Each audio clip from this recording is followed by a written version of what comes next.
Streaming live on Facebook, YouTube, Twitch, and blasttheradio.com. This is The Lowell Green Show. The number to call and be heard around the world is 613-413-2217. Or email Lowell at blasttheradio.com. And now, here is Lowell Green. Yes, thank you, John. Thank you. Now, I want to start the program today by offering something. I am prepared to give a great big hug and kiss. Now, this will be via Zoom, obviously, okay? To the first person who can tell me, make a guess as to how much power is being generated in Ontario today with solar. This is a beautiful, sunny day, coast to coast, nary a cloud to be seen. Blue skies shining on me. But how much power is being generated by the blue skies? Okay, I'd like you, as I say, a great big hug and a kiss, or whatever. I mean, I'll give you a slap if you want. I thought that was Will Smith's job. Well, that's going around. I mean, slaps are going around now, right? Everybody's slap happy. So whatever it is that you want, I'm prepared to do it. Just tell me, take a guess how much power you think is being generated. This is at 1 o'clock today. High noon, well, an hour past high noon. Ever see that movie, High Noon? That was a great movie. Anyway, it's got nothing to do with the show. However, the amount of power being produced by solar today is sort of one of the themes of the show today. Because, are you ready for this? Now, listen, if you're driving right now, can I ask that you please brace yourself, both hands on the wheel. If you're sitting at home, if you have high blood pressure, maybe take your pills now. Because I have some grim news for you. The world is on the fast track to climate disaster. It's blotto, curtains, a giant slap to the entire world coming up very fast, on a fast track. Fast track to a kick in the ass with a frozen boot for everybody. This grim warning comes from the Intergovernmental Panel on Climate Change, IPCC, highly paid experts that apparently have surveyed 195 different countries and have come to this conclusion. We are on the fast track to climate disaster. We've got to reduce, according to the panel, we've got to reduce carbon emissions by 43% in the next 8 years, or it will be impossible to limit warming by 1.5 to 2%. This is what they say is the key. If we go over an increase in temperature on average of 2 degrees Celsius, it's curtains. The world essentially is finished. So they say unless we reduce carbon emissions 43% by 2030, that's 8 years from now, it will be impossible to limit warming by 1.5 or 2%. This is what the panel is saying. They say we must, quote, decarbonize the electrical system. In other words, go to wind and solar.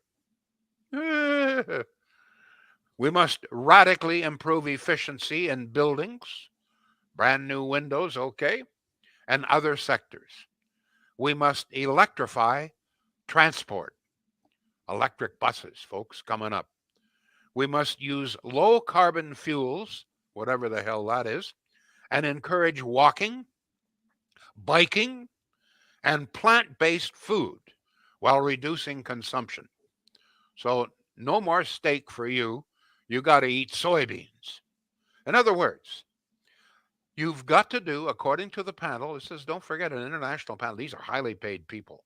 This is science saying we've got to do exactly what Trudeau says Canada is going to do in the next few years, or you can pretty well kiss this old world goodbye. Amazingly, in all of this, there is no mention of getting China and India to replace coal-fired plants with natural gas or something better than coal. Let me ask you this. Do you believe any of this? Do you believe part of it? Because if you accept the warning at face value, it's got to scare the pants off you or whatever you're wearing. We are on a fast track to climate disaster. Not exactly sure what disaster is, but all indications are it's not very pretty. You don't want to be there in a climate disaster. Just imagine Canada on average 2 degrees warmer. Hell's bells, our climate would be at 2 degrees warmer. Well, in Ottawa, it'd be about the kind of climate they have in Toronto. We don't want that. So, what do you think of all of this?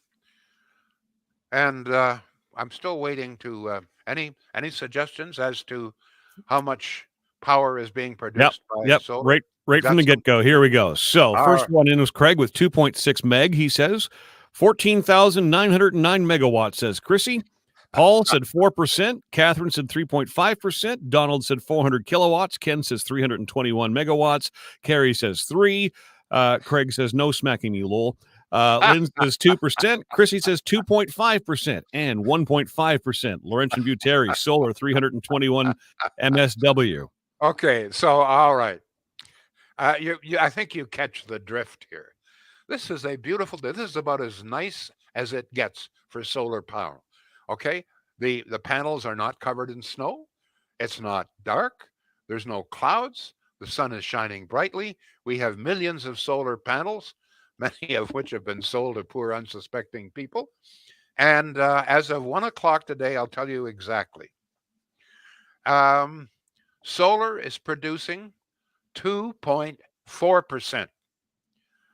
At 1 p.m., Ontario was burning 14,909 megawatts of power. Of that, wind producing 248 megawatts. That's about 1.5%.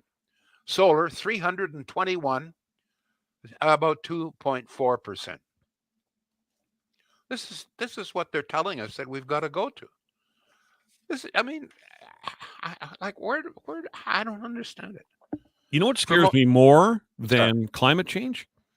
The number of people lined up to get a hug and a kiss from Lowell Green. Oh. Well, that doesn't surprise me. Why does that surprise you? Why does it surprise you? I got you.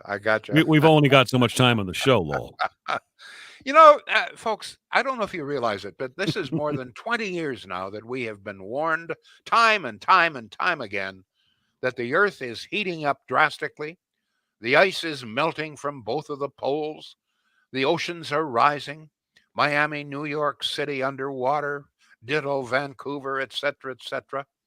I remind you, Al Gore's An Inconvenient Truth so-called documentary was released in 2006.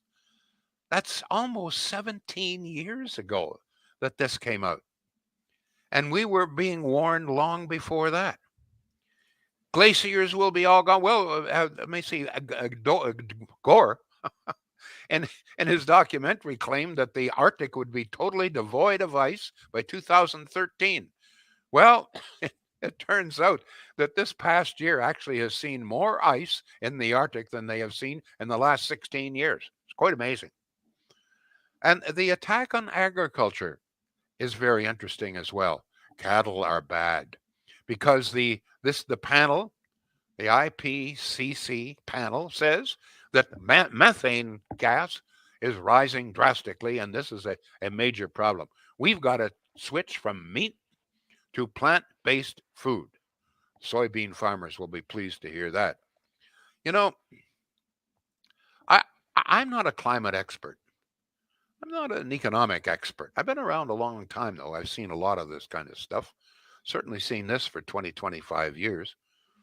It seems to me that if we follow all of the instructions coming from the panel and from Trudeau, and we do reduce our emissions 43% within the next 8 years, it means essentially returning to the kind of economy that we saw, I would say, almost pre-war.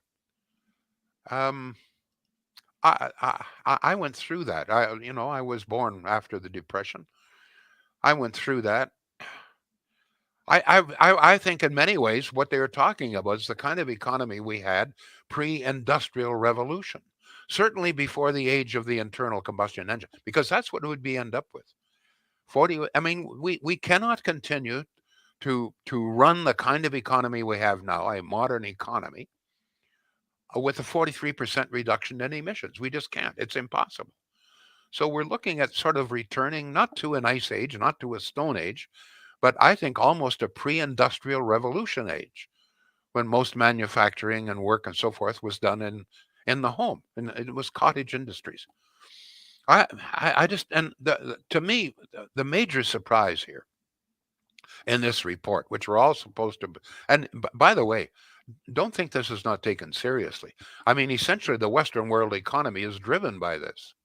This is why we're in trouble in Europe now, and having to buy. They have to buy Russian gas and oil because they shut down all of their out of their fossil fuel supplies. I mean, this has been dictating the economy of the West. This kind of thinking, dictating the thinking, the economic thinking in this country for 15, 20 years.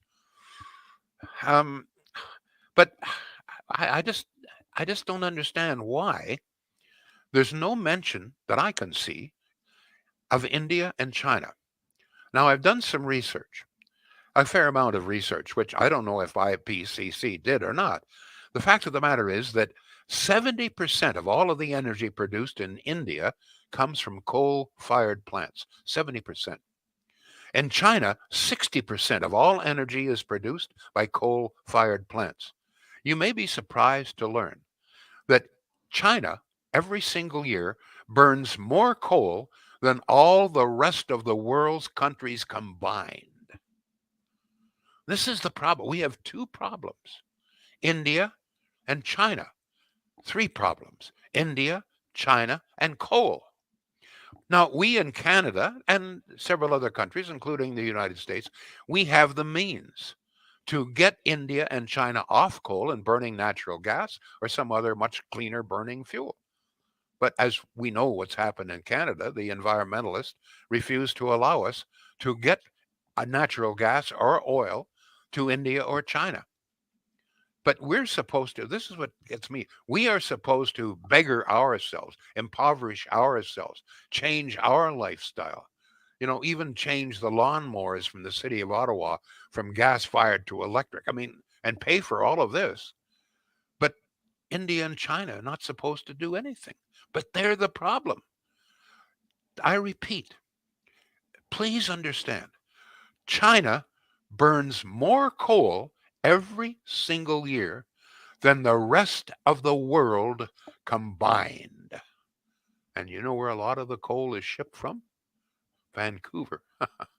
Beautiful, eh? But I don't know. How much of it do you believe? What do you think? Do you believe that we are on the fast track to climate disaster? Is there anything we can do about it? And why this reluctance to identify the major problems? Why the burden on us? I mean, we produce almost nothing. But why the burden on us and not on the two countries that are the main problems? And if we were really serious, what we should do is we should approach China, approach India, and say, listen, we will supply you with all of the natural gas, all of the oil you need to get off coal. We will help you with whatever is required. Maybe India needs some assistance on this. I don't know that China would, but we're not doing that. So, in other words, we're turning a blind. If there is a problem, those two nations are the problem by burning coal, but we do nothing about it. Any thoughts on any of that? Be happy to hear from you. Do you believe it? A fast track to climate disaster. Does it scare you? Is there anything we can do except get our natural gas to India and China?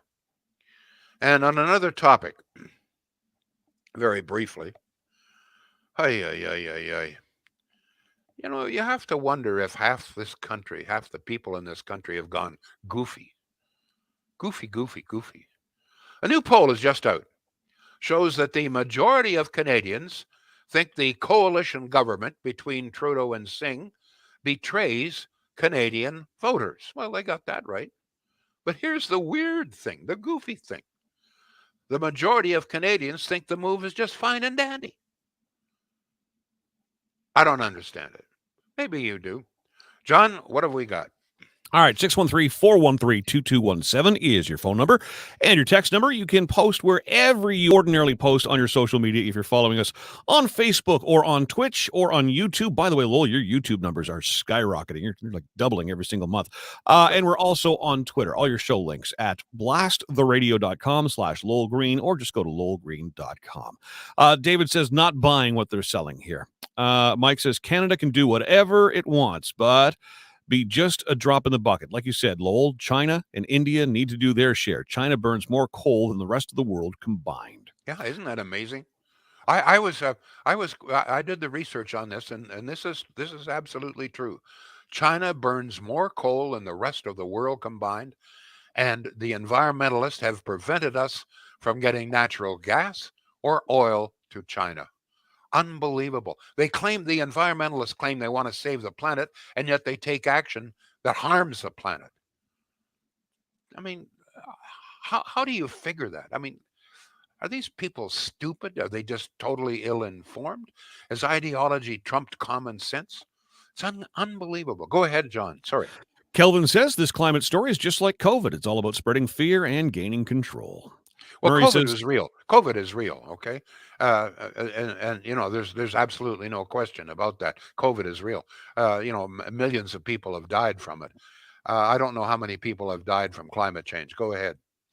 Michelle says, our clean coal and carbon capture technology is more than effective enough to keep coal as a viable energy source and would clean up India and China's emissions. Well, actually, he's got a good point there. We in this country have perfected a method of really cleaning up coal. However, we have sufficient natural gas in this country to provide everything that they need in both India and China.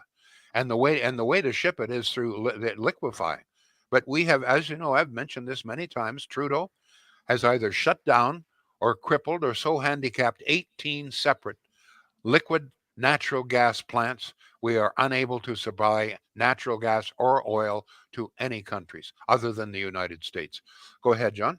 Let's go to text at 613-413-2217. Have the experts at the UN figured out how to put a cork in all the active volcanoes that spew out more bad greenhouse gas than all the fossil fuel vehicles on the planet? This latest news from the UN.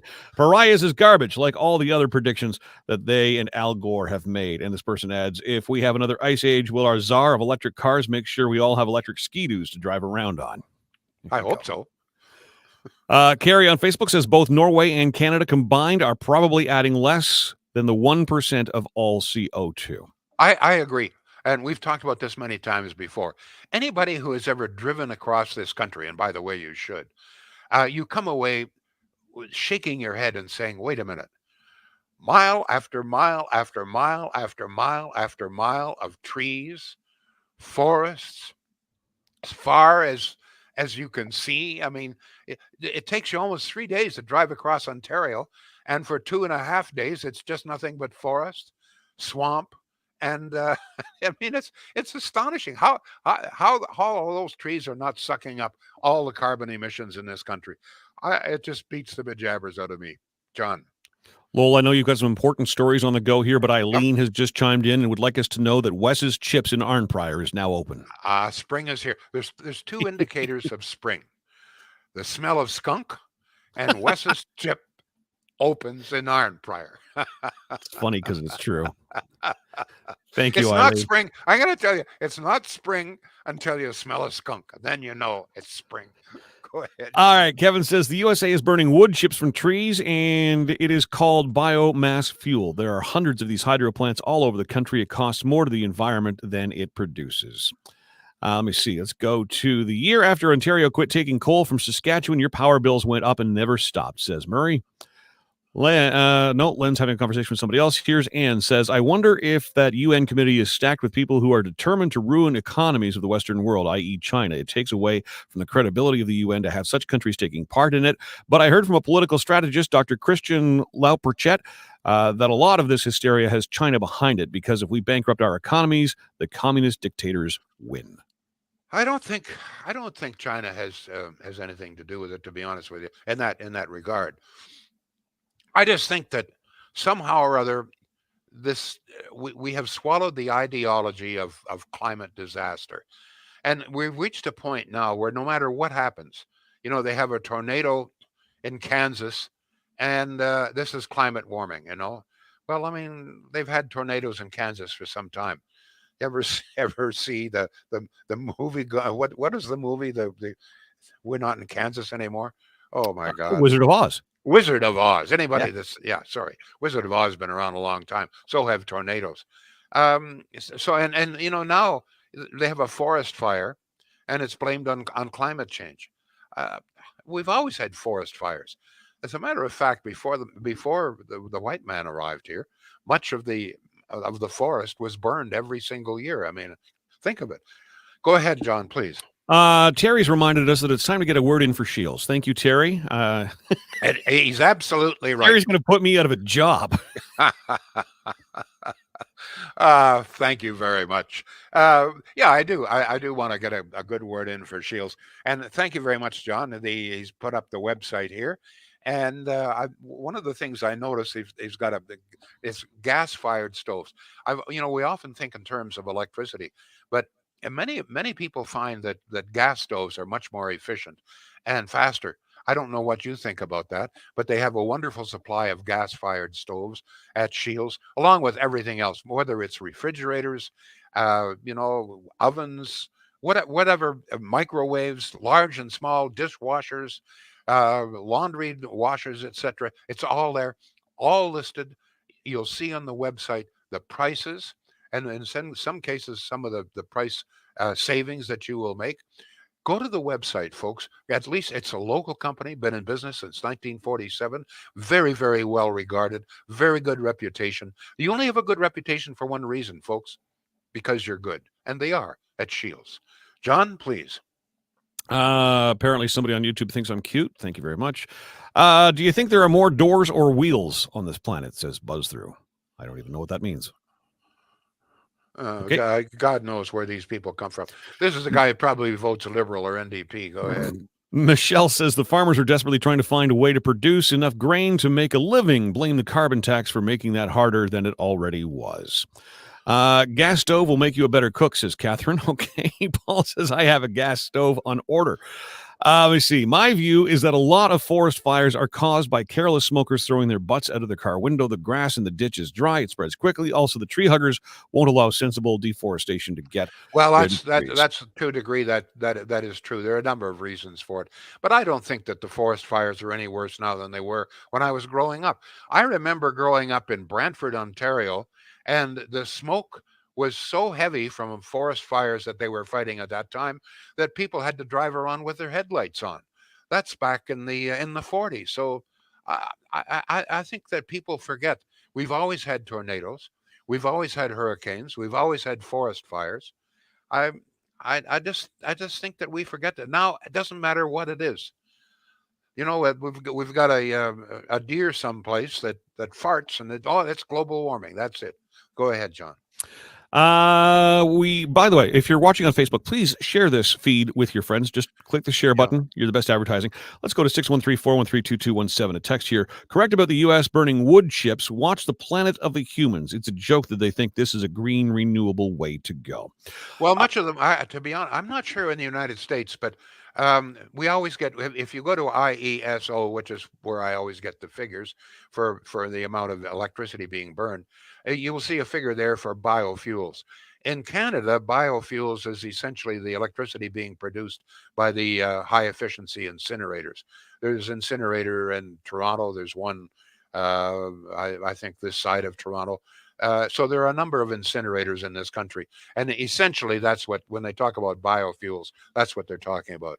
Go ahead, please, John. Carrie says when the Vikings came to Greenland, they called it that because it was green compared to Iceland. There was also warming trends in the 1600s and 1700s and no cars then. Let me see. If the forest fires are actually any worse, it's because the environmental lobby has made the government stop the proper management of the forest. There's a reason they used to do controlled burns. We do have an email in. This is from Paul. The address here is Lowell at blasttheradio.com. I believe the big push for the whole country to go green, which means move to electric power, is completely political. Quebec is a standout amongst provinces with excess electric power, so much so that they attempted to build a huge transmission line down to Massachusetts to sell the excess power, but Vermont, New Hampshire refused the transmission line project. Quebec has the cheapest electric power at 7.3 cents per kilowatt hour, which is an indication of their abundant power generation. That number comes from energyhub.org, by the way. Now, this is very interesting. I hadn't thought of it in those terms. Is Quebec behind some of this? God help us. But, we always talk about Quebec. This is great. They've got all of this power being produced by these giant dams. I just want to point something out. If you're talking environmental damage, how about the flooding of several 100,000 acres of forest that was created? This was done in Quebec to create Hydro-Quebec, the power that comes from the Hudson's Bay. What do they call it? Anyway, they flooded thousands of acres of forest to do this. So don't talk to me about environmental friendly Quebec. Go ahead, John. Buzz through on Twitch. You've now been banned. Thanks for coming out. Kelvin says COVID is real, but it wasn't as bad as we were led to believe, and I don't believe millions of people died just from COVID. Climate change is a big hoax. Al Gore and Suzuki Retirement Fund. Murray says Quebec has everything cheaper. Let me scroll up here to Well, that's not exactly true, but go ahead. Let me just scroll up here. I'm kind of out of sorts here a little. Bear with me. Let me see. No, let's go to 5 companies have recalled electric vehicles for defect, which can cause fire. Says Doug. One of the things about electric vehicles that bothers me is, and I talked about this briefly a couple of days ago, and that is that for some reason, the environmentalists don't seem to be mentioning the fact that you have to create, it takes a lot of energy to create an electric car. Those batteries require all kinds of rare minerals, et cetera, many of which are now mined only in China. And much of the mining that is being done is powered by coal-fired plants. So if you really did an assessment of the average electric vehicle, is it really better overall from start to finish, from the mining for the minerals, et cetera, the production of the car, is it really friendlier for the planet than my little Honda? I don't know. I maybe doubt it. Go ahead, John. Still a lot of plastic on those cars and still a lot of rubber on those tires. That all comes from gas. Well, the rubber may not, but go ahead. Lowell, the greenies here in Canada argue that we pollute more per capita, but still we are nothing and contribute a minuscule amount of CO2 compared to the population and industry in China and India. I don't. You see, I've heard that claim before, and I've really questioned this. They say on a per capita basis we produce more. Excuse me. If you look at China, and if you factor in the coal-fired plants, you mean to tell me that on a per capita basis we are creating more emissions than they are in China when you factor in their coal-fired plants? I doubt it sincerely. Go ahead, John. Jamie, thanks for your email to Lowell at blasttheradio.com. Jamie says, no, I don't believe any of it, Lowell. Yes, it scares me, terrified that this government is totally irrational in all their decision-making to the detriment of all Canadians. Let's go to Paul. Let's not forget to mention the plastic on those cars, which require petroleum. There you go, Paul and I thinking alike. Catherine says, much of the lithium mining is done by children. It's too soft of a mineral for adults or equipment weight. Wow. I don't believe the hype, says Chrissy on Twitch, but at the same time, we have to be worried about the future and environmental outcome of it all. I still say, bring back the horse and buggy. Yeah, we need to be concerned about the future, but it's interesting and disturbing to me that we're all worried about climate change, which, I mean, let's face it, if Canada were to warm up a couple of degrees, would only be a good thing, okay, for this country anyway. But we don't so we're all concerned about that, but we're not concerned about the huge debt that we are burdening our children, grandchildren, great-grandchildren with. I don't understand that. We're worried about having too many cattle and methane, but we're not worried about trillions of dollars in debt that our children are going to have to pay for. I'm a little puzzled by that. Go ahead, John. Craig says Calabogie Lake is flooded and controlled by Ontario Hydro. This year, the north end of the lake's dam will have doubled in size, a $300 million project. Yeah, the problem is, and we've talked about this, and that is that on a given day, we're using less than half of the capability of hydro dams across this province. And most days we're using less than half the capacity from all of the dams. It's crazy. It's crazy. The fact is that on most days in this province, we have enough power available from hydro dams and from nuclear to provide all of the power that we need. Go ahead, John. We'll give last word to this person who has texted at 613-413-2217. Back in the day, none of the hot weather, forest fires, floods, avalanches were sensationalized by the media like it is today. And this person adds, gas-burning cars can be converted to propane burning, which is cleaner and cheaper than gasoline. Yeah, actually, I'm glad they mentioned this. We didn't have weather channels when I was growing up. I mean, we didn't have television. And I think that has changed a lot. We're much more aware. And I mean, there are channels that they just beg. They get down on their hands and knees and pray every day for a serious storm. Gives them something. With the greater the storm, the higher the ratings for the Weather Channel, right?